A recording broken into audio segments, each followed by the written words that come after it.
नमस्कार प्यारे दोस्तों, आप सभी को मेरे YouTube चैनल पे स्वागत है। तो अगर आप इस वीडियो को देख रहे हैं दैट मीन्स आप लोग सीटेट की तैयारी कर रहे हैं और आप सभी को पता है 21 जनवरी को आप लोगों का सीटेट की एग्ज़ाम है। और इस वीडियो को आप लोग देख रहे हैं दैट मीन्स आप लोग संस्कृत की तैयारी कर रहे हैं, है ना। तो मैंने फर्स्ट अटैम्प्ट में संस्कृत का जो ये पेपर है सीटेट का पेपर मैंने क्लियर किया था, फर्स्ट पेपर और सेकंड पेपर दोनों। तो मैंने सोचा कि क्यों ना आप लोग भी फर्स्ट अटैम्प्ट में ही दोनों पेपर क्लियर करें। तो इसीलिए मैं ये वीडियो बना रही हूँ आप लोगों के लिए। कुछ ऐसे क्वेश्चंस हैं जिसको मैंने प्रिपेयर किया है जो 2021 में आए थे।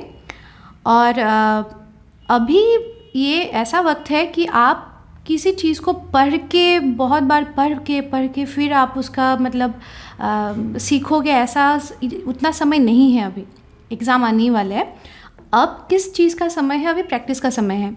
तो इसीलिए मैंने सोचा कि कुछ क्वेश्चंस लाया जाए ताकि आप लोग उसका प्रैक्टिस करके और आप लोग मतलब आप लोगों की हेल्प हो एग्ज़ाम में, है ना। तो इसीलिए कुछ क्वेश्चंस मैंने प्रिपेयर की है और उससे रिलेटेड जो भी कुछ फार्मूलाज वगैरह होगा जिसको बताने की ज़रूरत होगी मैं वो वहीं पे एक्सप्लेन करती जाऊंगी। तो उससे भी आप लोगों की बहुत मदद होगा। तो आइए देखते हैं क्या है यहाँ पे। तो आप लोग देखिए वहाँ पे फर्स्ट जो पेपर होते हैं, फर्स्ट पेपर हो या फिर सेकंड, दोनों के लिए अगर आपने सिलेक्ट की है संस्कृत को एज ए लैंग्वेज तो वहाँ पे आप लोगों को कंप्रीहेंशन मिलेगा। तो कंप्रीहेंशन मैंने यहाँ पे एक लिया है, आप लोग देखिए कि दक्षिण भारते लब्धजन्मनः तेनाली रामस्य ख्यातिं श्रुत्वा दिल्लीश्वरः बाबरः कदाचित् त्वं स्वस्य आस्थानं प्रति निमन्त्रितवान्। सः तेनालीरामस्य बुद्धेः परीक्षणं कर्तुम् इच्छति स्म। तेनालीरामोऽपि राज्ञा कृष्णदेवेन प्रेरितः सन् तत्र गतवान्। विभिन्नैः कौतुकैः निजवार्ताभिश्च तत्रत्यान् सभासदः हासयितुं सः अचेष्टत्, किंतु तेन साफल्यं न प्राप्तम्। तो यहाँ पे कहा गया है कि दक्षिण भारत में जन्म लिए हुए तेनालीराम के जो ख्याति है वो सुन के दिल्लीश्वरः मतलब दिल्ली के ईश्वर बाबर ने कदाचित् त्वं स्वस्य आस्थानं प्रति निमन्त्रितवान्, तो उनको निमंत्रण किया अपनी जगह पे। सः तेनालीरामस्य बुद्धेः परीक्षणं कर्तुम् इच्छति स्म, तो वो क्या करना चाहते थे? तेनालीराम के बुद्धि परीक्षण करना चाहते थे। और तेनालीराम भी कृष्णदेवेन प्रेरितः, तो कृष्णदेव ने उनको इंस्पायर किया कि चलो आप जाइए बाबर को मिलिए। तो उनसे प्रेरणा मिलने के बाद वो कहाँ गए? सन तत्र गतवान, तो वो कहाँ गए? बाबर के पास गए। तो वहाँ पे उन्होंने कोशिश की, क्या करने की कोशिश की? विभिन्न कौतुक मतलब ऐसे हंसी मजाक के बातें करके उन लोगों को हंसाने की कोशिश की, पर सभासद में जितने भी लोग थे वो नहीं हंस रहे थे। क्यों नहीं हंस रहे थे? क्योंकि बाबर ने सबको आदेश दे के रखा था कि आप लोग क्या मत करो, मत हंसना, ठीक है। जितना भी वो कोशिश करे फिर भी मत हंसना वहाँ पे। किंतु तेन साफल्यं न प्राप्तम, तो इसीलिए उनको सफलता नहीं मिला। कारणं तो स्पष्टमेव आसीत्, राजा बाबरेन आज्ञा कृता आसीत् यत् न कोऽपि हसेत् इति, तो कोई भी नहीं हंसेगा ऐसा उन्होंने आज्ञा दिया था। एवमेव 15 दिनानि गतानि, इस तरह से 15 मतलब 15 दिन बीत गए। एकदा प्रभात काले भ्रमता राज्ञा राजमार्गपार्श्वे गर्तं खनन नटपुष्टः अतिवृद्धः कच्छन् जनः दृष्टः। तो एक दिन मतलब सुबह के समय, प्रभात काले मतलब सुबह के समय, भ्रमता मतलब भ्रमण करते हुए, भ्रमण के द्वारा राजा राजमार्ग पार्श्वे मतलब जो राजमार्ग है उसके पास में ही क्या देखा? वो भ्रमण कर ही रहे थे। उसी वक्त उन्होंने देखा कि एक नतपृष्ठ अतिवृद्ध, बहुत बूढ़ा एक आदमी क्या कर रहा है? ऐसे नीचे ऐसे देख के वो एक गड्ढा खोद रहा है, ठीक है। कच्छन जनः दृष्टः, एक जनः दृष्टः मतलब एक बूढ़ा आदमी उनको दिखा। सः तं वृद्धम अपृच्छत्, तो उन्होंने उस वृद्ध को पूछा, भोः किमिदं करोषि, तो पूछा कि अरे क्या कर रहे हो आप? तो वृद्धः विनम्रतया उक्तवान्, तो उन्होंने कहा, अत्र आम्रस्य बीजं रोपयामि, तो यहाँ पे मैं क्या करूँगा? आम्रस्य बीजं मतलब आम के बीज में बोऊंगा यहाँ पे, ठीक है। तो बाबरः अपृच्छत् त्वं तु अस्य फलस्य सेवनं स्वजीवने कर्तुं न अर्हसि, तो आप तो इस पेड़ का फल मतलब आप तो इस जन्म में तो नहीं खा पाओगे, क्योंकि वो बूढ़ा था, तो वो तो 1-2 साल में मर ही जाएगा, तो इसलिए आप तो खा नहीं पाओगे। एवं स्थिति किम एतेन वृथायासेन, तो आप मतलब यहाँ पे क्या ज़रूरत है आपको ये बीज बोने की, नहीं इतना प्रयास करने की क्या ज़रूरत है। तदा वृद्ध अवदत्, तो उस समय उस बूढ़े आदमी ने कहा, महाराज अन्येषां कृते यत् क्रियेत तदेव वस्तुतः फलदायकम, कि दूसरों के लिए जो भी कुछ हम लोग करते हैं तो वही फलदायक होता है ना। मम पित्रा कृतम, तो मेरे पिताजी ने किया था, अहमपि तदेव करोमि, और मैं भी वही करूँगा। कच्चित् आस्वादयिष्यति तस्य फलानि, तो कोई ना कोई तो आस्वादयिष्यति मतलब कोई ना कोई तो उस फल का स्वाद लेगा ही, खाएगा ही। तद विषय अहं न चिंतयिष्यामि, तो उसके विषय में मैं नहीं चिंता करता, मैं तो बीज बोऊंगा, उसका फल कोई भी खाए, क्या फ़र्क पड़ता है ना। एतत् श्रुत्वा बाबरः प्रसन्नतया युक्तम् एतत् अयि परोकारिन् स्वीकुरु एतं धनस्यूतं, तो वो बहुत खुश हो गया बाबर। तो उन्होंने क्या किया, एक धन से भरा हुआ पोटली किनको दिया, उस वृद्ध बूढ़े आदमी को दे दिया। इति उक्ता एकं धनग्रंथिम अजस्यत्, तो धनग्रंथि मतलब एक धन से भरा हुआ पोटली उनको दे दिया। तदा वृद्धः कथयत्, जगद्रक्षक कृपापरायण जनाः तु सस्यस्य रोपणस्य 5 वर्षाणाम् अनन्तरं फलानि प्राप्स्यन्ति। अरे परोपकारी राजा, क्या है कि लोगों को तो क्या होता है, रोपणस्य 5 वर्षाणां मतलब 5-6 वर्ष के बाद, किस चीज़ का, बीज बोने के 5-6 वर्ष के बाद फल प्राप्ति होती है। परम अहं तु, पर मैं तो पादपारोपणात् पूर्वमेव फलम आविंदम, पर मुझे तो मतलब सिर्फ मतलब मैंने कुछ किया ही नहीं है, अभी तो मैंने सिर्फ गड्ढा खोदा है, तो अभी मुझे क्या मिल गया, उसका फल मिल गया। अहो ए आविंदम मतलब प्राप्तवान मतलब मिल गया, ठीक है। अहो परहित चिंतनस्य कीदृशः सुपरिणामः, अरे दूसरों के हित करने का कितना अच्छा सुपरिणाम है ना। तो उन्होंने कहा, नृपतिः तद्वचनैः प्रसन्नः भूत्वा द्वितीयमपि सुवर्णमुद्रापूर्णं स्यूतम् अयच्छत्। तो उन्होंने क्या किया, नृपति मतलब राजा ने क्या किया कि उनके वचन सुन के वो बहुत खुश हो गया, तो दूसरा पोटली उनको दे दिया, मुद्र से, स्वर्ण मुद्र से भरे हुए पोटली। तो वृद्धः पुनः अवदत्, भवतः महान अनुग्रह एव, अरे आप तो बहुत अच्छे हैं। तरुः प्रतिवर्षम एकबारं फलं यच्छति, तरुः यानी पेड़ एक बार फल देता है वर्ष में, किंतु वृक्षारोपण दिवसे 2 बारं मां पुरस्कृत्य भवान् नवीनम् उदाहरणं प्रस्तुतवान्। तो उन्होंने कहा कि वृक्षारोपण दिवसे, मैंने सिर्फ वृक्ष को आज उसको रोपण किया ही है ना, तो उस दिन ही मुझे मतलब 2 बार पुरस्कृत करके आपने तो मतलब एक उदाहरण प्रस्तुत की है। बाबरः तस्य वाक्पाटवः दृष्ट्वा सन्तुष्टः सन्, तो वो वाक्पटुता देख के वो बहुत संतुष्ट हो गया। तृतीयं स्यूतं प्रदाय, तीसरा पोतली दे के झतीति मतलब झटपट, ततः गन्तुम् इच्छत्, वहाँ से जाना चाहते थे वो, ठीक है। तावता सः वृद्धः स कञ्चुकम् अपनीतवान्, तो उन्होंने अपना रूप दिखाया।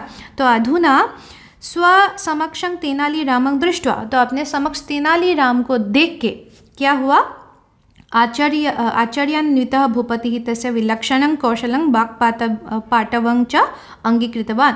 तो उनके समक्ष, अभी उनके समक्ष तेनालीराम को देखने के बाद वो बहुत आश्चर्यचकित हो गया, और उनको मतलब तब विश्वास हुआ, हाँ सच में तेनालीराम क्या है, वो वाक्पटु है, मतलब बातें करने में वो बहुत पटु है, मतलब एक्सपर्ट है, और सभी चीज़ों में वो एक्सपर्ट है, अंगीकृतवान, ठीक है। फिर आप लोग देखिए, ये था जो कंप्रीहेंशन है वो, तो इसका जो क्वेश्चन है वो अभी यहाँ पे नीचे दी गई है। तो पहला तो है कि तेनालीरामस्य जन्मस्थानम, तेनालीराम जी के जन्मस्थान कौन से थे। तो ऑलरेडी आप लोगों को पता है, यहाँ पे दिया भी गया है कि ऊपर अगर देखेंगे आप लोग, यहाँ पे देखिए दक्षिण भारत, पहला वर्ड जो है, संस्कृत का पेपर इतना टफ नहीं आता है, बहुत इजी आता है अगर आप पढ़े तो, है ना। और थोड़ा सा तो आप लोगों को संस्कृत आना चाहिए। और अगर नहीं भी आते हैं कोई बात नहीं है, नेक्स्ट वीडियोस में मैं आप लोगों को ट्रिक बताऊंगी कि कैसे आप लोगों को क्रैक करना है, ठीक है। आप लोग देखिए, तेनाली रामस्य जन्मस्थानम क्या है? उत्तर भारत तो नहीं है, पूर्व भारत नहीं है, दक्षिण भारत है। तो आंसर नंबर 3 है ना, ये आंसर हो जाएगा 3। पर आप देखिए, ये गलती मत कीजिए, उस 2021 में ऑनलाइन एग्जाम हुआ था तो वहाँ पे ऑप्शंस कैसे दिए गए थे आप देखिए। यहाँ पे दिया गया है 4 ऑप्शन, पर फिर भी यहाँ पे नीचे दिया गया है ऑप्शन दे के 1 पे 1 दिया है, 2 पे 2, हो सकता है कि 2 पे 4 भी दे, है ना, 3 पे 1 भी दे, ऐसे भी उल्टा पुल्टा करके आप लोगों को दे सकता है। तो आप लोग अच्छे से देखिएगा फिर आंसर कीजिएगा। बट इस बार तो शायद ऑफलाइन ही होंगे, पता नहीं ऑफलाइन में कैसे पेपर आएंगे, पर फिर भी आप लोग जान लीजिए कि ऐसा भी पेपर आ सकते हैं। तो ये था क्वेश्चन नंबर 1। नेक्स्ट क्वेश्चन देखते हैं। नेक्स्ट क्वेश्चन देखिए, यहाँ पे दिया गया है कि तेनाली रामस्य बुद्धे परीक्षणं कर्तुम एच्छत्, किसने इच्छा की थी बुद्धि परीक्षण के लिए? तो वो था, मंत्री तो नहीं है, वृद्ध नहीं है, राजा सेवक नहीं है, तो वो कौन सा था? बाबरः, ठीक है। आप जब भी इस तरह के आंसर्स करेंगे तो सही आंसर तक पहुंचने का सही तरीका क्या है? आप जो निगेटिव होता है, जो सही नहीं है, उनको पहले टिक कीजिए कि हाँ ये नहीं हो सकता है, ये नहीं हो सकता है, ये भी नहीं है, तो हाँ यही सही होगा। आपको आंसर पता हो या ना हो वो अलग बात है, पर आपको जो आंसर, हाँ आपको पता है कि ये आंसर सही नहीं हो सकता, तो उसको पहले टिक कीजिए, हाँ ये नहीं हो सकता, तो बाकियों में से चूज़ करने में आप लोगों को बहुत आसानी होगी। तो क्वेश्चन नंबर 3 पे चलते हैं। केन प्रेरितः तेनाली रामः दिल्लीश्वरं गतवान, तो किसके प्रेरणा में, है ना, वो तेनालीराम दिल्लीश्वरं गतवान, दिल्ली गए थे। तो किनके? आप सभी जानते हैं, राजा कृष्णदेव के प्रेरणा में वो दिल्ली गए थे, ठीक है। तो ये तीनों तो नहीं है आंसर होगा 1। नेक्स्ट देखिए, कोपि न हसेदिति कः आदिष्टवान, तो कोई नहीं हंसेगा ऐसा किसने आदेश किया था? आपको पता चल गया, वो बाबर था, है ना, तो उन्होंने कहा था कोई नहीं हंसेगा, तो इसका आंसर है 3 बाबरः। ये दोनों भी नहीं है और ये भी नहीं है। तो क्वेश्चन आंसर नंबर 3।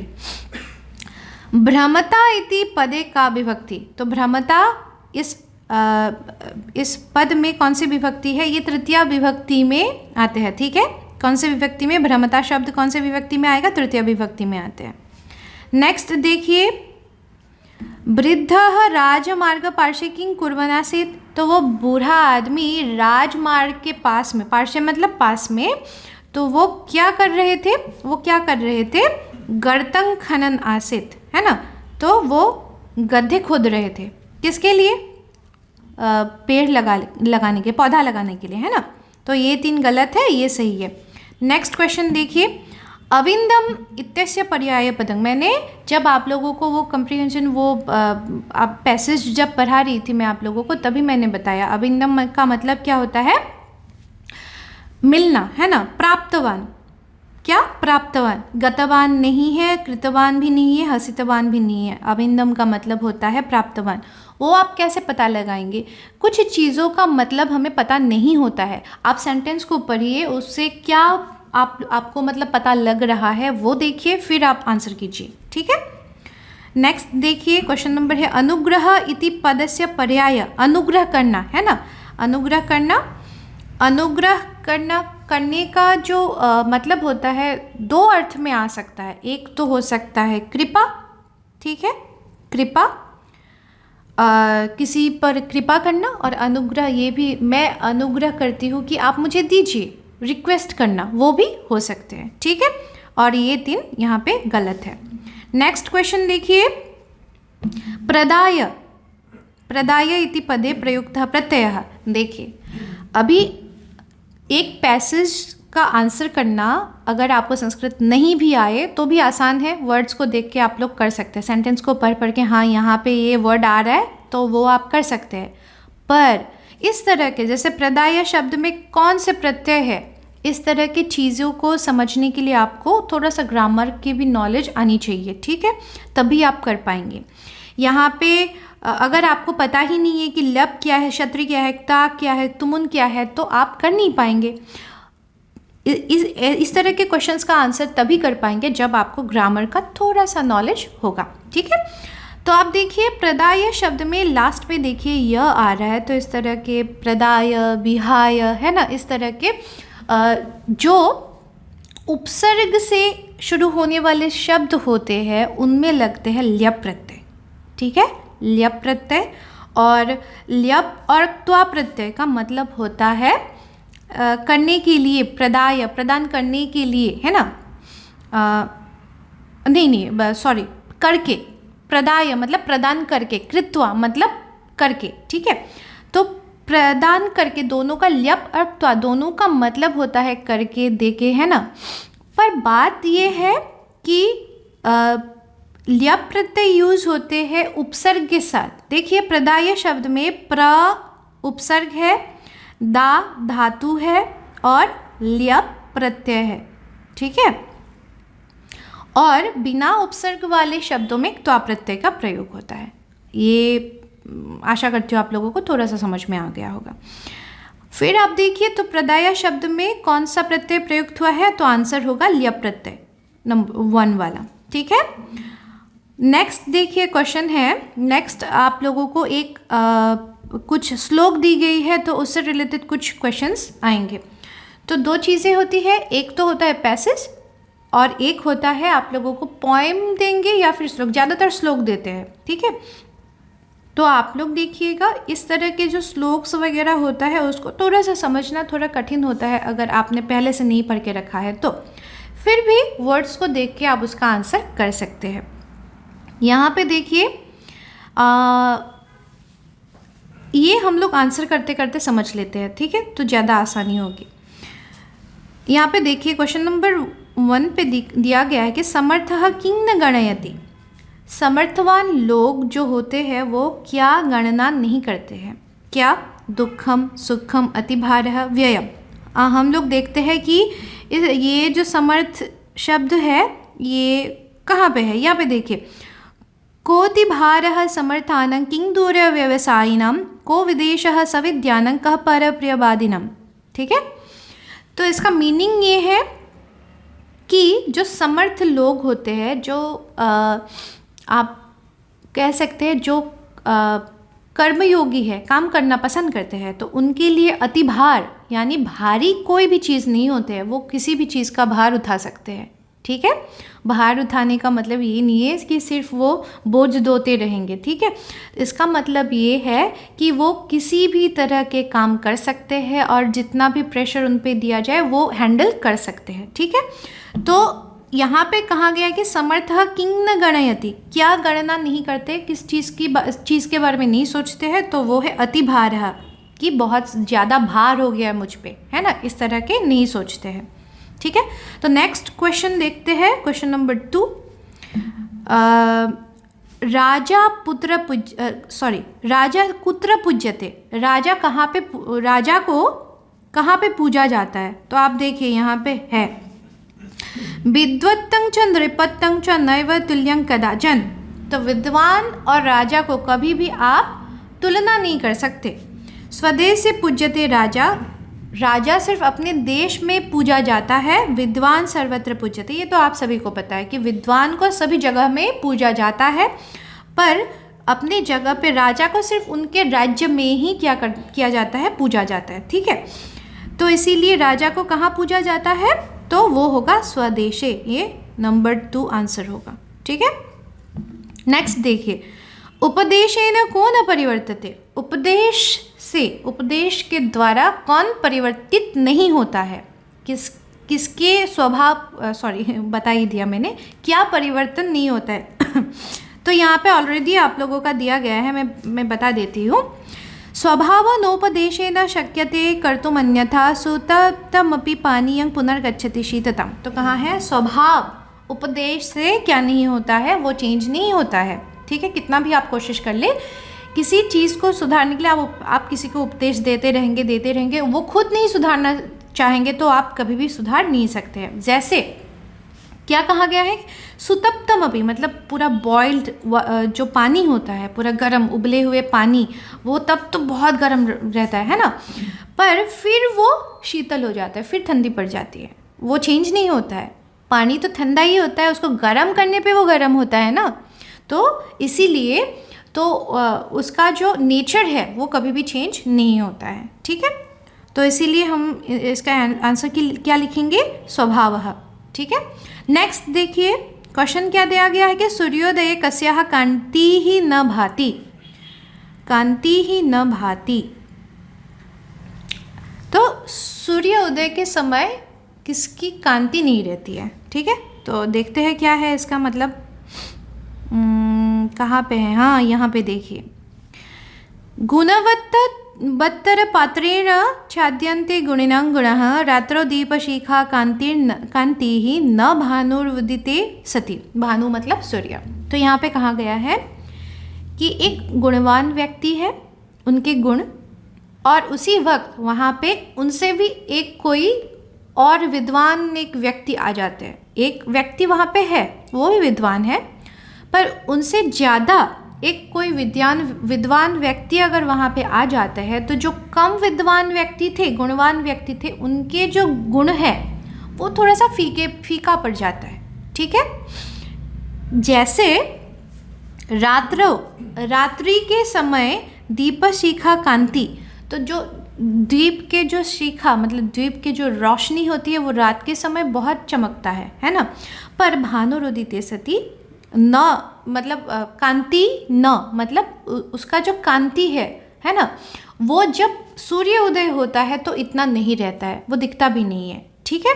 वो तभी रहेगा जब रात का समय होगा, जब अंधेरा होगा, ठीक है। दिन के समय जब सूर्य उदय हो जाता है तब, क्योंकि एक दीप मतलब एक दिया जो है उसका जो रोशनी है, उसके जो रोशनी है वो सूर्य के रोशनी से कम है, इसी वजह से वो फीका पड़ जाता है दिन में। समझ में आया। तो यहाँ पे जो क्वेश्चन दी गई है आप लोगों को, क्या दिया गया है कि सूर्योदय कस्याः कांतिः न भाति, तो क्या होगा, दीपशिखा। तो क्वेश्चन नंबर 1 सॉरी आंसर 1 होगा, ऑप्शन नंबर 1 होगा आप लोगों का सही आंसर, ठीक है। नेक्स्ट देखिए, भुजंगानं पयः पानं किं वर्धयति। भुजंग मतलब क्या होता है, सांप, है ना। तो कहाँ है कि पयः पानं, पयः मतलब दूध, ठीक है। तो पायस भी कह सकते, दूध भी, यहाँ पे तो हम लोग सांप को दूध पिलाते हैं। तो सांप को दूध पिलाने से क्या बढ़ता है वो पूछा है।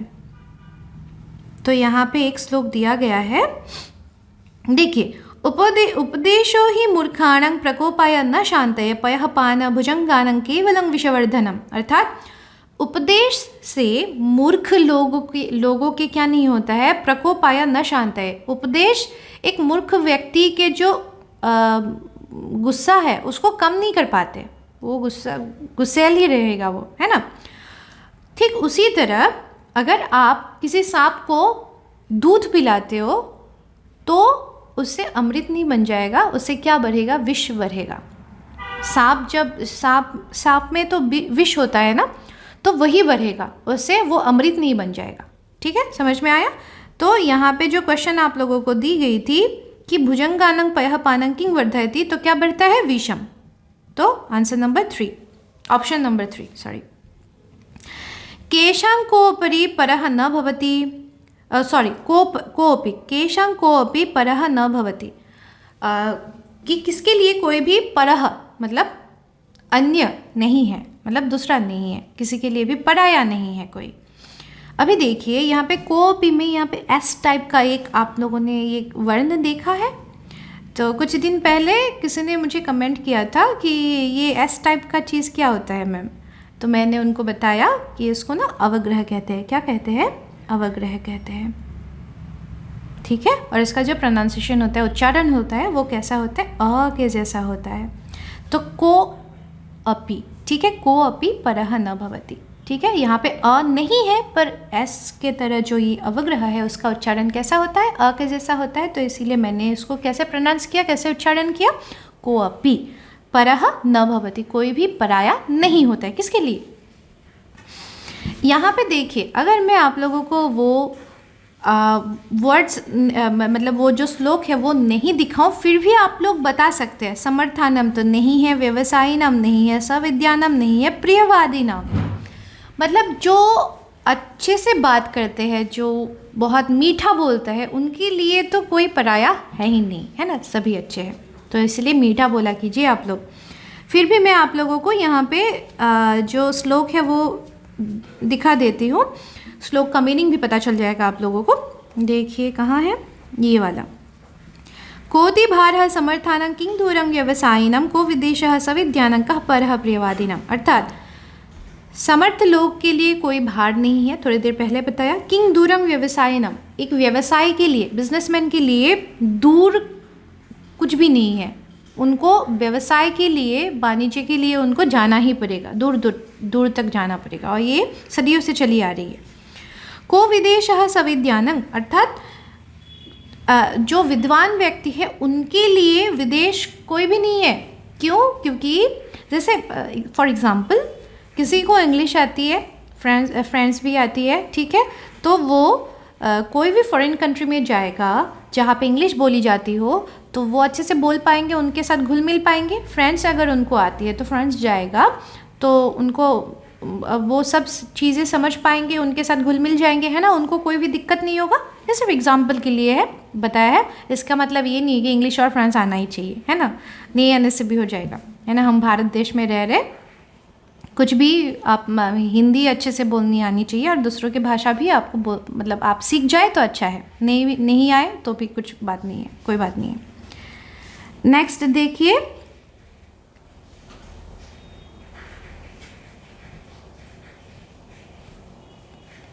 ओके, यहाँ पे देखिए, तो यहाँ पे आप लोगों का जो पैसेज और जो ये श्लोक थे उसका उनका क्वेश्चन जो है वो ख़त्म होता है, ठीक है। नेक्स्ट क्वेश्चन आप लोगों का शुरू होता है, ये जो पेडागोजी के क्वेश्चन है वो, ये क्वेश्चंस बहुत ही इंपॉर्टेंट हैं आप लोगों के लिए, ठीक है। तो यहाँ पे देखिए, ये आप लोगों का पेडागोजी का क्वेश्चन जो है, यहाँ पे दिया गया है कि उत्पादक शब्दकोशः अस्ति, अर्थात प्रोडक्टिव वोकेबलरी क्या होती है। प्रोडक्टिव, नाम में ही पॉजिटिविटी आ रहे हैं ना, तो ते शब्दाः येषां श्रवणेन पठनेन च वयम् उपयोगं कुर्मः। तो वो शब्द जिनका प्रयोग हम कहाँ करते हैं, सुनने में करते हैं, सुनने के लिए और पढ़ने के लिए करते हैं वो शब्द, या ते शब्दाः येषां अन्येभ्यः श्रवणेन उपयोगं कुर्मः, कि दूसरों को सुनाने के लिए उपयोग करते हैं। ते शब्दाः येषां उपयोगः अस्माभिः पठनसमये क्रियते, सिर्फ पढ़ने के समय पे करते हैं। ते शब्दाः येषां उपयोगः अस्माभिः सम्भाषणसमये लेखनसमये च क्रियते। तो वो शब्द जिनका प्रयोग हम लोग अस्माभिः मतलब हमारे द्वारा कहाँ की जाती है, संभाषण करने के समय पे, मतलब कन्वर्सेशन के टाइम पे किए जाते हैं, या फिर लेखन समय अर्थात लिखने के समय पे हम लोग करते हैं। तो देखिए, ये समझ लीजिए, प्रोडक्टिव वोकेबलरी जो होती है वो ये नंबर 4 वाला होगा, कि संभाषण मतलब कन्वर्सेशन, किसी से बात करने के लिए हम लोग यूज़ करते हैं, और लेखन समय लिखने में यूज़ करते हैं हम लोग, ठीक है। तो इसका आंसर क्या होगा, ये नंबर 4 होगा, प्रोडक्टिव वोकेबलरी, याद कर लीजिएगा अच्छे से। नेक्स्ट क्वेश्चन है, भारतस्य विद्यालयीय भाषा शिक्षण विषयक नीतिः केन नाम्ना ज्ञायते। एक बार फिर से बता देती हूँ, भारतस्य विद्यालयीय भाषा शिक्षण विषयक नीतिः केन नाम्ना ज्ञायते, कि भारत के जो विद्यालय में शिक्षा दी जाती है, भाषा शिक्षा जो है, भाषा शिक्षण में कौन सी नीति अपनाया जाता है, तो वो है क्या, राजकीय भाषा नीति कोई ऐसा है, या फिर बहुभाषीय नीति, या फिर मातृभाषा आधारित बहुभाषीय शिक्षा। इसका आंसर है त्रिभाषा सूत्रम। कौन सा? त्रिभाषा सूत्रम। आप सभी जानते हैं शायद, 3 लैंग्वेज फॉर्मूला, जहाँ पे फर्स्ट होता है आप लोगों का मदर टंग या फिर मातृभाषा, ठीक है। फर्स्ट लैंग्वेज होगा मातृभाषा, फर्स्ट लैंग्वेज, एक सेकेंड रुकिए, फर्स्ट लैंग्वेज होगा आप लोगों का मातृभाषा, या फिर कोई भी रीजनल लैंग्वेज। क्या? Regional language.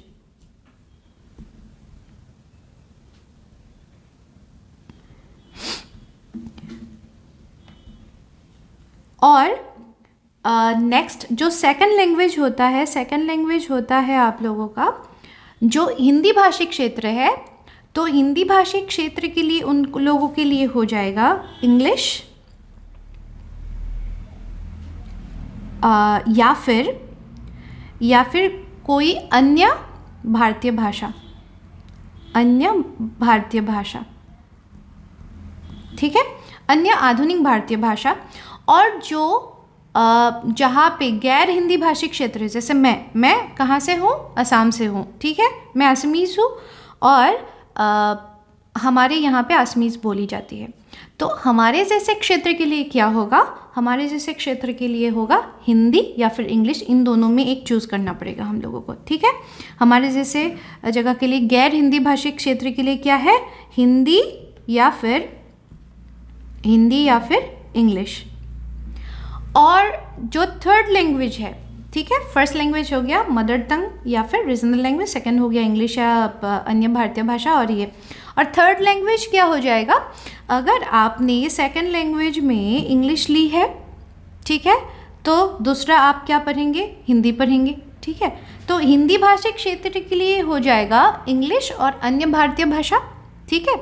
और जो गैर हिंदी भाषी लाइक हमारे जैसे लोगों के लिए क्या हो जाएगा, उनके लिए हो जाएगा, उनके लिए भी इंग्लिश या फिर आप लोगों का हो जाएगा अन्य भारतीय भाषा, ठीक है। फॉर एग्ज़ाम्पल मैं अगर बताऊं कि मेरा अगर फर्स्ट लैंग्वेज असमीज़ है, तो सेकंड लैंग्वेज में मैं अगर लेती हूँ इंग्लिश, तो सेकंड लैंग्वेज में मैं अगर लेती हूँ हिंदी या फिर इंग्लिश, तो थर्ड लैंग्वेज में मैं क्या ले सकती हूँ, संस्कृत ले सकती हूँ, ठीक है।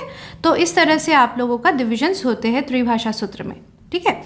नेक्स्ट देखिए, नेक्स्ट क्वेश्चन है, कस्यचित् प्रतीयमानस्य आत्मसात् करणार्थं पुनः पुनरभ्यासः उचितः मार्गः वर्तते इति केन संस्तुता। तो आप देखिए,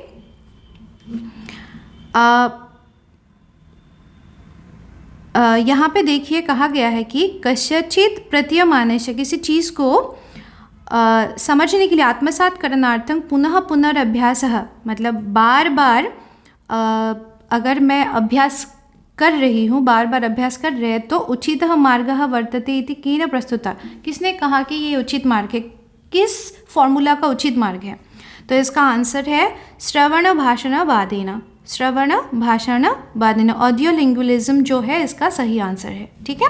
नेक्स्ट क्वेश्चन देखिए, नेक्स्ट क्वेश्चन है, मंच प्रदान परिकल्पना अर्थात स्कैफोल्डिंग हाइपोथेसिस इत्यनुसारम, इसके अनुसार स्कैफोल्डिंग के बारे में आप सभी जानते हैं, जेडपीडी और स्कैफोल्डिंग, ये बहुत इंपॉर्टेंट टॉपिक है सीटेट के लिए, ठीक है। जेडपीडी और ये स्कैफोल्डिंग, ये दिया था वाइगोट्स्की ने, और यहाँ पे कहा गया है कि ये जो स्कैफोल्डिंग हाइपोथेसिस है, इसके अनुसार क्या है, सामाजिक भाव विनिमय, मतलब सोशल इंटरेक्शन क्या है, अधिगम अनुकूलम उत्कृष्टं साधनं प्रस्तौति, कि सोशल इंटरेक्शन जो है वो मतलब समझने के लिए, है ना, किसी भी एक चीज़ को समझने के लिए ये एक उत्कृष्ट साधन है, ठीक है। ये कहा गया है स्कैफोल्डिंग के अनुसार, है या नहीं वो आपको बताना है। फिर कहा है, एवं एव कौशलम विभिन्न मार्गे बहुबारं अध्यापनीयम, कि विभिन्न मार्ग से इसको बहुत बार पढ़ सकते हैं, है ना, इस तरह के। भाषा अधिगमस्य कृते शब्दकोश ज्ञानं अपरिहार्यम, तो एक भाषा को जानने के लिए शब्दकोश ज्ञान अपरिहार्य है ना। और फिर कहा है कि भाव विनिमय व्याकरणिक दक्षता भाव अधिगमं च जनयति, तो इससे क्या होगा कि भाव विनिमय व्याकरणिक दक्षता, भाव विनिमय एक दूसरे से अगर हम लोग भाव विनिमय करते हैं तो व्याकरणिक दक्षता आ जाएगा और भाषा अधिगम भी हो जाएगा। तो यहाँ पे सबसे ज़्यादा जो सही आंसर है वो क्या है, सामाजिक भाषा विनिमय, मतलब सोशल इंटरेक्शन अधिगमानुकूलम उत्कृष्टं साधनं प्रस्तौति। तो क्वेश्चन जो ऑप्शन नंबर 1 है वो सबसे सही है। आप लोगों को मैं बता दूँ कि स्कैफोल्डिंग क्या होता है। आप लोग देखिए, स्कैफोल्डिंग होता है कि एक मोर नॉलेजेबल पर्सन, मतलब जो थोड़ा ज़्यादा ज्ञानी है, जो ज़्यादा जानते हैं, वो अगर थोड़ा सा कम नॉलेजेबल पर्सन जो ज़्यादा नहीं जानते, उनको अगर थोड़ा सा हेल्प करके ऊपर आने में मदद करे तो वो हो जाता है स्कैफोल्डिंग। जैसे एक टीचर बच्चों को कोई एक टास्क कंप्लीट करने में अगर उन लोगों को थोड़ा सा मदद कर दे, आंसर नहीं बता रहे पर कैसे उनको करना है वो काम अगर बताए तो वो हो जाएगा स्कैफोल्डिंग। ठीक है, तो नेक्स्ट क्वेश्चन देखिए, यहाँ पे दी गई है कि शिक्षार्थीनां भाषणे लेखने च या सामान्य त्रुटयः भवन्ति ताः शिक्षकः संगृह्य अनन्तरं कक्षायां तासाम् उपरि चर्चां करोति, परन्तु दोषकर्तॄणां परिचयं न कारयति, एवं विधा क्रिया अस्ति। तो ये कौन सी विधा है पूछ रहे हैं कि बच्चों का शिक्षार्थीनां मतलब स्टूडेंट्स के क्या है भाषण, बोलने में, लेखन में या कुछ सामान्य त्रुटि हो रही है। ठीक है, कहाँ त्रुटि हुई है वो शिक्षक क्या कर रहे हैं, कोई एक शिक्षक मतलब उसको सारे चीज़ों को इकट्ठा करके वो मतलब उनके ऊपर तासाम ऊपर ही मतलब उन प्रॉब्लम्स के, उन त्रुटियों के ऊपर वो चर्चा कर रहे हैं बच्चों के साथ। ठीक है, कि आप लोगों का यहाँ गलतियाँ हुए हैं तो इसको सुधारना है। तो पर वो जिन्होंने इस तरह की त्रुटि की है उनका नाम नहीं बता रहे। ठीक है, नाम नहीं बताएंगे, पर वो बोल रहे जनरलाइज कर दिया गया कि आप लोगों से ये त्रुटि हुई है, तो इस तरह के बिहेवियर को आप क्या बोलेंगे, एवं विधा, इस विधा को आप क्या बोलेंगे, तो इसको कहते हैं प्रतिपुष्टि, मतलब फीडबैक। प्रतिपुष्टि का मतलब क्या होता है, फीडबैक। तो फीडबैक दे रहे टीचर स्टूडेंट्स को। ठीक है, फिर आप लोग यहाँ पे देखिए उपचारात्मक अध्यापन मतलब रेमेडियल जो शिक्षण है वो हो जाएगा। आकलनोत्तर गतिविधि मतलब असेसमेंट के बाद जो करते हैं गतिविधि होते हैं वो है। त्रुटि विश्लेषण मतलब एरर एनालिसिस हो जाता है। तो ये सब नहीं है, इसका आंसर क्या होगा, फीडबैक यानी प्रतिपुष्टि। नेक्स्ट क्वेश्चन देखिए, कच्चित् प्रतिफलं प्राप्तुं शिक्षार्थिभिः केचन गतिविधयः क्रियन्ते येषु लक्ष्यभाषायाः उपयोगः क्रियते, भाषाध्ययन अध्यापनस्य कृते ते गतिविधयः कथ्यन्ते। तो उन्होंने कहा कि यहाँ पे कह रहे हैं कि कुछ फल प्राप्ति के लिए, कुछ चीज़ें पाने के लिए शिक्षार्थी भी कुछ स्टूडेंट्स के द्वारा क्या की गई है, कुछ गतिविधियाँ कर रहे हैं। ठीक है, एक्टिविटीज़ कुछ करवाया जा रहे हैं। येषु लक्ष्य भाषायाः उपयोगः क्रियन्ते, जहाँ पे लक्ष्य भाषा की उपयोग कर रहे हैं। भाषा अध्ययन अध्यापनस्य कृते, भाषा अध्ययन और अध्यापन में इन गतिविधियों को क्या कहा जाता है, इस गतिविधि को क्या कहा जाता है, तो इसको युग्म कार्यानी मतलब पेयर वर्क तो नहीं कहेंगे, सामूहिक कार्यानी ग्रुप वर्क भी नहीं कहेंगे, इसे कहेंगे टास्क कार्यानी। ठीक है, टास्क कहेंगे। अभ्यास तो नहीं कहेंगे, एक्सरसाइज नहीं है ये क्या है, टास्क है।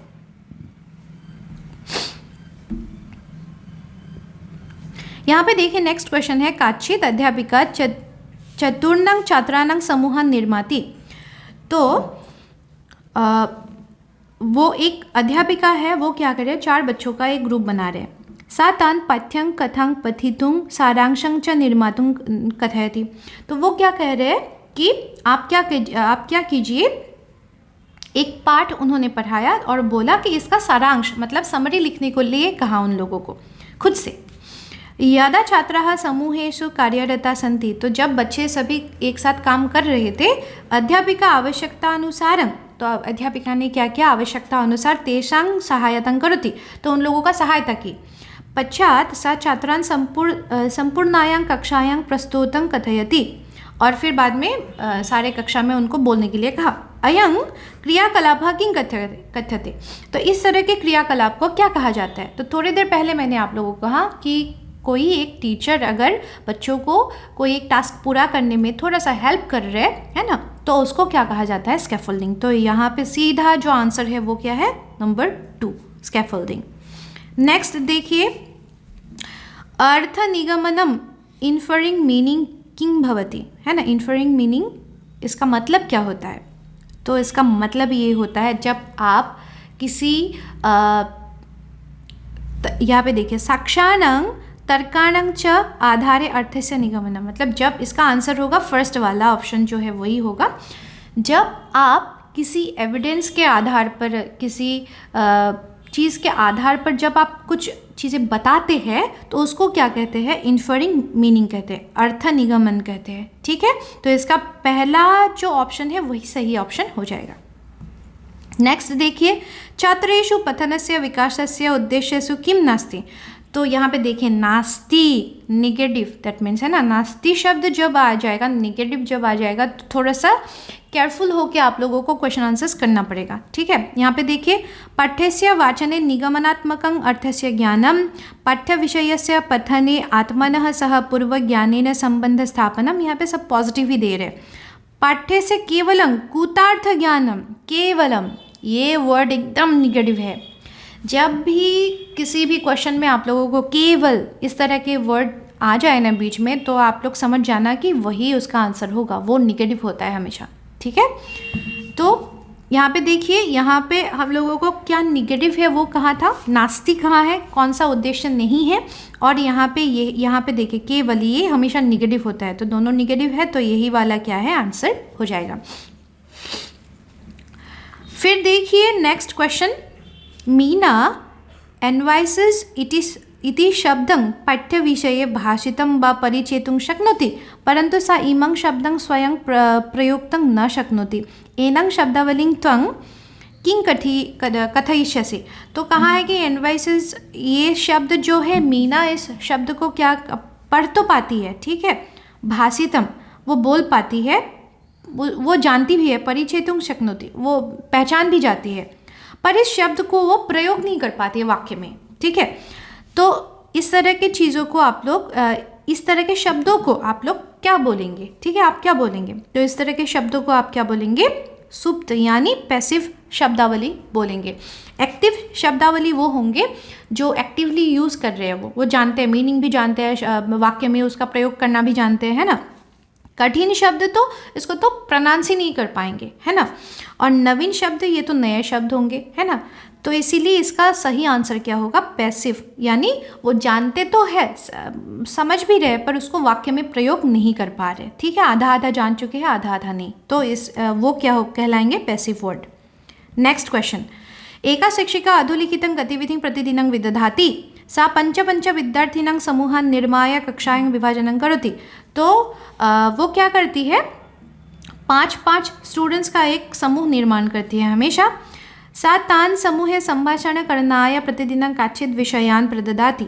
तो उन लोगों को हमेशा रोज़ क्या करते हैं, प्रतिदिन क्या करते हैं, एक टॉपिक देते हैं, उसको उस टॉपिक पे उन लोगों को कन्वर्सेशन करना पड़ता है, बातें करना पड़ता है। ठीक है, तदनन्तरं सा प्रत्येकं समूहात् एकं एकं चिनोति। तो प्रत्येक ग्रुप से वो क्या करती है, एक एक बच्चे को चुनती है। सा समूहं सकल कक्षा गतिविधि ही एवं संभाषण करनाय निर्दिशति।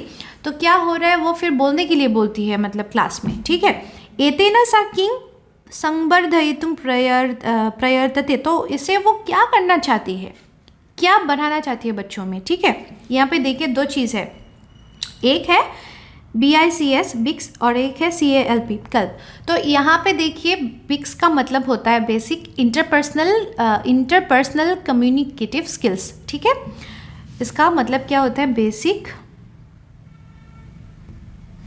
इंटरपर्सनल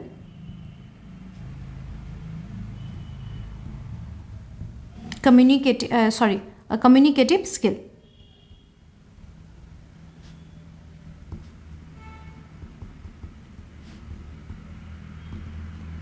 इसका मतलब क्या होता है कि जब स्कूल में आप बातें करते हो, कन्वर्सेशन के लिए जो छोटे छोटे वर्ड्स होते हैं, है ना, फेस टू फेस जब बातें करते हो, जब सीखते हो आप लोग इंटरेक्ट करने की, तो उसको क्या कहते हैं, बेसिक इंटरपर्सनल कम्युनिकेटिव स्किल्स। ठीक है, तो ये इसका जो सही आंसर है ये ऑप्शन नंबर 1 ही है। पर फिर भी आप लोग ये जान लीजिए कि CALP का मतलब क्या होता है। तो CALP का मतलब होता है कॉग्निटिव एकेडमिक लैंग्वेज प्रोफिशिएंसी। क्या होता है, कॉग्निटिव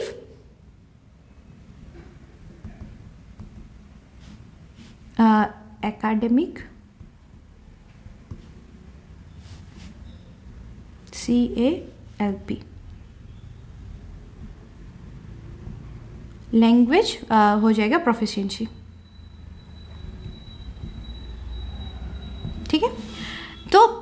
ये जो बिक्स है वो एकदम बेसिक है, और जो CALP कल्प है ये थोड़ा सा इससे ऊपर है, ठीक है।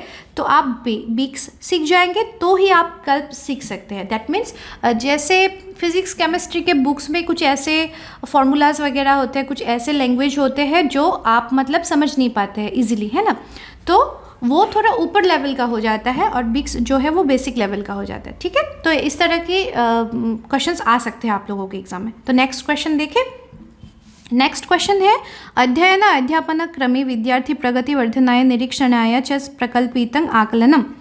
तो यहाँ पे कहा है कि अध्ययन और अध्यापन क्रम में विद्यार्थी प्रगति वर्धनाय, विद्यार्थी के प्रगति वर्धन करने के लिए निरीक्षणाय च प्रकल्पितं आकलनम, तो निरीक्षण के लिए कौन सा आकलन की जाती है। तो आप देखिए यहाँ पे दिया गया है कि विद्यार्थीनां आकलनम, विद्यार्थियों का आकलन, इस तरह का कोई भी नहीं होता है, 3 ही होता है, assessment for learning, assessment of learning और असेसमेंट एज लर्निंग, ठीक है। तो यहाँ पे देखिए ये आंसर होगा शिक्षणाय आकलनम, that means assessment for learning, ठीक है। और ये जो शिक्षणस्य आकलनम है ये होता है असेसमेंट ऑफ लर्निंग, और शिक्षणवत आकलनम ये होता है असेसमेंट एज लर्निंग। तो शिक्षणाय आकलनम ये होता है फॉर्मेटिव असेसमेंट, ठीक है। जैसे आज मैंने एक चैप्टर पढ़ाया तो पढ़ाते समय ही मैं आप लोगों को क्वेश्चन करती जा रही हूँ, ठीक है, ये क्या होता है, ठीक है, अभी तो पढ़ाया, ये इसका मतलब क्या होता है, ठीक है। तो वो हो जाएगा फॉर्मेटिव असेसमेंट, कि साथ साथ ही क्वेश्चन मतलब करते जा रहे हैं हम लोग, है ना। शिक्षणस्य आकलनम मतलब वो होता है कि मतलब समेटिव असेसमेंट, जैसे एक पूरा साल के बाद, पूरे साल के बाद हम लोग अगर एक एग्ज़ाम लेते हैं, जैसे होते हैं ना आप लोगों का एनुअल एग्जामिनेशन, उस तरह के समेटिव असेसमेंट जिसे कहते हैं, तो वो हो जाएगा, ठीक है। और शिक्षणवत आकलनम कि student assessment as learning, student खुद ही को मतलब वो इवालुएट कर रहे हैं, आकलन कर रहे हैं कि वो खुद ही देख रहे हैं कि मैं कितना कर पा रही हूँ, है ना, ये नहीं कर पा रहे तो उसको पूछ रहे, क्वेश्चन कर रहे हैं ना, तो उस तरह के वो क्या हो जाएगा असेसमेंट एज लर्निंग। नेक्स्ट देखिए क्वेश्चन, राष्ट्रीय शिक्षा नीति 2020 कीदृशं श्रेण्य भाषा अध्ययनम अनुशंसति। तो क्लासिकल लैंग्वेज को कौन से भाषा में ऐड की गई है, तो किस तरह के भाषा में ऐड की गई है, तो वो आप सभी जान ही गए होंगे, वो है त्रिभाषा सूत्रांतरे एका भाषा, त्रिभाषा सूत्र में एक भाषा के रूप में उसको ऐड की गई है, ठीक है। नेक्स्ट क्वेश्चन है भारतीय संविधान से अष्टम अनुसूची मध्य कति भाषा सन्ति। तो ये आप सभी जानते हैं, वो है 22 भाषा, तो ऑप्शन नंबर 1। और लास्ट क्वेश्चन है उत्पादिका शब्दावली का अस्ति। क्वेश्चन नंबर 1 में आप देखिएगा वो और ये ऑलमोस्ट एक ही है, तो उसका आंसर क्या दिया था हम लोगों ने, लेखने संभाषणे प्रयुक्तानि पदानि। तो लेखन और संभाषण में जो प्रयुक्त करते हैं हम लोग पद, वर्ड्स, तो वही क्या होता है उत्पादिका पदावली, मतलब शब्दावली, मतलब प्रोडक्टिव वर्ड्स, ठीक है। अभी यहाँ पे मैं आज का जो ये वीडियो है ये समाप्त करती हूँ, पर आशा करती हूँ आप सभी को अच्छे से समझ में आ गया होगा। और नेक्स्ट वीडियो में मैं और क्वेश्चंस लाने की कोशिश करूँगी, और जो टॉपिक्स ऐसे होते हैं जिसको समझने में थोड़ा सा दिक्कत होते हैं, खासकर हम जैसे संस्कृत के स्टूडेंट्स के लिए, तो उस तरह के टॉपिक्स लाने की मैं कोशिश करूँगी। और आशा करती हूँ आप सभी को ये वीडियो तो अच्छी लगी होगी, और अच्छी लगी है तो लाइक कर दीजिएगा, शेयर कर दीजिएगा, और मेरे इस चैनल को सब्सक्राइब भी कर दीजिएगा। धन्यवाद।